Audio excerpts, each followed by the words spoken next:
Tignan nyo guys, sinaknak. Di na ako makapagtrabaho na maayos. Nag-ano ko ng laing. Naghihimay. Eh, nandiyan siya sa lamesa, oh. Di siya lumalayo.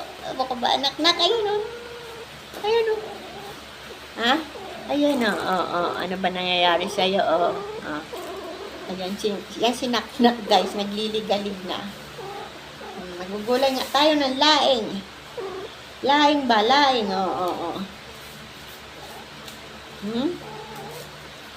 Lalaing tayo. Maglalaing tayo. Yan. Tingnan nyo guys, sinaknak. Oh, ayun na. Oh. Yup. Andito na sa tabi ko. Ayan na siya. Ayaw niya na lumayo. Paano na ba? Oh, paano pa ako makakatrabaho nito? Ay, dito naman ako sa ano. Dito naman ako sa lamisa. Yan. Pupunta na naman dito. Kasi guys, hinihimay itong laing. Kasi, lulutuin ko na. Pero hindi pa naman namin uulamin. Baka kasi makalabas ako sa Monday.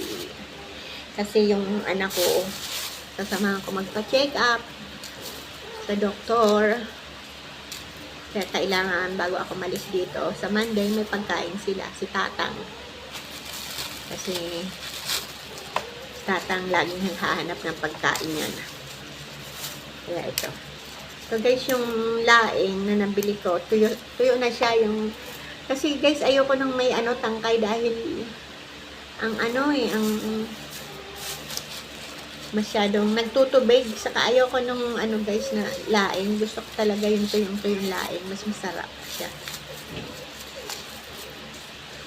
Yan. Oo. Ala, yun na sinaknak.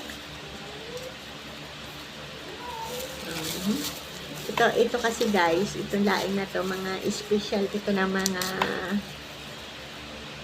specialty to guys ng mga Bicolano. Kaya, yung kapatid ko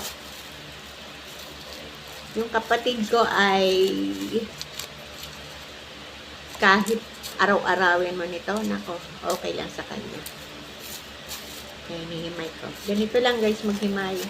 Haplosin konti. Kasi may mga alikabok yan eh. Yan, tapos ganyan lang. Yan, ganyan lang. Yan. Okay guys. Thank you for watching.